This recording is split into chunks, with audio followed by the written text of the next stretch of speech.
Shocking new details have emerged about the Manchester Synagogue terrorist, revealing a deeply troubling past filled with deceit, abuse, and extremist ambition.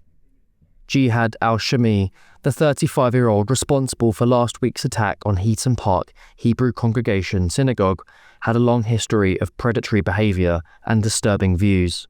It's now been revealed that al-Shamie groomed multiple women through Islamic dating apps, expressed a desire to join the so-called Islamic State, and was on bail over a rape allegation at the time of the attack. An ex-girlfriend told the Manchester Evening News that al-Shamie had entered into an abusive relationship with her when she was just 18 years old. She says he was obsessed with contacting women on the app Muzz, where he used multiple aliases like Ahmed and Valentino after being banned for his extreme messages. During their relationship, she said he became violent, pressured her to dress modestly, and urged her to watch what she described as extreme videos. He even told her he wanted her to be, quote, dedicated to the cause. According to her, al-Shamie once said he wanted to join ISIS and would send her disturbing content, including videos of himself with other women, some of whom she believed were very young. She added that he lied about his age, manipulated her emotionally, and made deeply inappropriate sexual comments. Looking back, she said she can't believe she stayed in the relationship for as long as she did. Al-Shamie's life appeared chaotic. The Syrian-born attacker lived with his mother after divorcing his wife, whom he had cheated on. He reportedly married a British NHS nurse who had converted to Islam, doing so secretly and behind his wife's back, a move that ultimately led to the breakdown of both marriages. A former friend described him as a rebellious wild child who dropped out of university, smoked cannabis, and spent hours playing video games. He was at one point a computer programmer and English tutor, but government insolvency documents show he was unemployed last year and had entered a debt relief order. Neighbours recalled seeing him wandering around in flip-flops and pyjamas, often irritating locals with careless parking and antisocial behaviour. But what seemed like laziness or aimlessness masked something far darker beneath the surface. Police have since confirmed that al-Shamie carried out the deadly attack during Yom Kippur, Judaism's holiest day. 2 men, 53-year-old Adrian Dolby and 66-year-old Melvin Kravitz, were killed and 3 others injured. Officers shot al-Shamie dead at the scene after he rammed a car towards the synagogue before launching a knife attack. It has since been confirmed that 3 others, 2 men and a woman, remain in custody on suspicion of terrorism offences. Greater Manchester Police have increased patrols around Jewish areas in North Manchester, Bury and Salford as the community continues to grieve. Jihad al-Shamie's story is one of wasted potential, deceit and radicalisation, a man who moved from online grooming and violent behaviour to outright terrorism. The question now being asked, how someone accused of rape, linked to extremist content and clearly displaying dangerous behaviour was still free to commit an atrocity on British soil. GB News' Patrick Christys offered his views on the attack and the pro-Palestine protests that followed. This needs to stop now.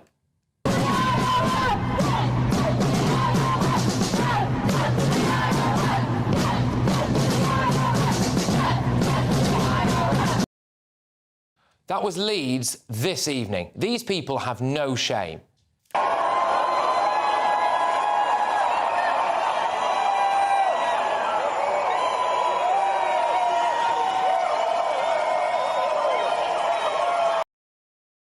That's from Glasgow tonight. As I speak to you, there are protests that we've seen in Manchester, Leeds, London, Leicester and Glasgow. On today of all days, it's disgusting. Armed police at Christmas markets, bollards along pavements, airport-style security at large gatherings, primary schools practising lockdown drills. Why? Islamist terrorism. But nobody feels this more than the Jewish community in Britain. Today, this happened, and a warning, this is distressing. They've killed him.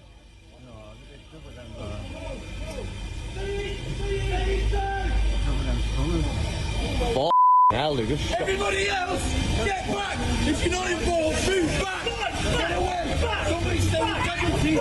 Everybody else, he has a bomb! Go away! He's got a bomb on him! He's got a bomb! Mate, he's got a... Lad, he's got a bomb on his jacket, mate. He's trying to go in a no. He's got bombs on him. 2 dead, 4 critical after a bearded man wearing a fake explosive device rammed a car into Jews outside a synagogue in Manchester, then tried to slaughter as many as possible with a knife.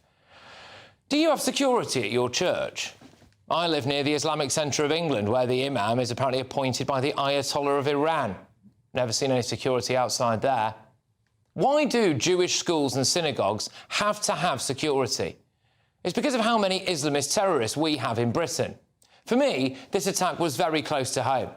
I went to school a few miles away from the attack. My friends had their bar mitzvahs at that synagogue. One of my friend's grandparents was attacked and is apparently still in hospital.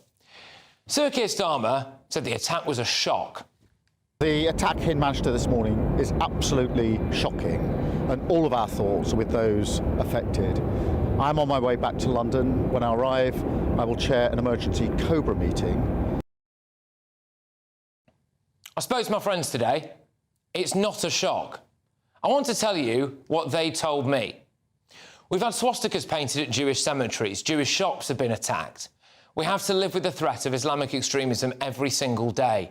We all knew something was going to happen because we've imported people from countries and cultures where they are taught to hate Jews. Another lad I went to school with works in the NHS. He hides his faith, not just from patients, but from his colleagues. He feels that if his colleagues in our wonderfully diverse NHS found out that he was Jewish, that he would face persecution. Another friend of mine lives just a few doors down from the synagogue in Manchester. He's too afraid to let his girlfriend walk to work nearby in case someone notices that she's Jewish and attacks her. Here's another quote for you from my friend's mum who lives nearby. Sir Keir Starmer can save his platitudes. He's a weak leader, and weak leaders create weak countries. People with his political views and ideology have emboldened lunatics who want to kill us. Jews from Manchester could set up a colony on the moon and they'd still come for us. At my old school, there was always a large Jewish contingent. Now, I spoke to one of my old teachers a little while ago, and he told me that Jewish parents weren't sending their children there anymore. Instead, they were sending them to the Jewish school King David. Why? Because there's more security. They feel as though they have to put their children inside a ring of steel just to get a safe education.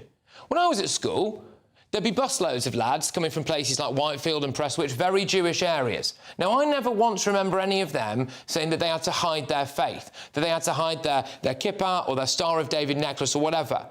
They do now. Why? Islamist terrorism, anti-Semitism. This, believe it or not, is Manchester.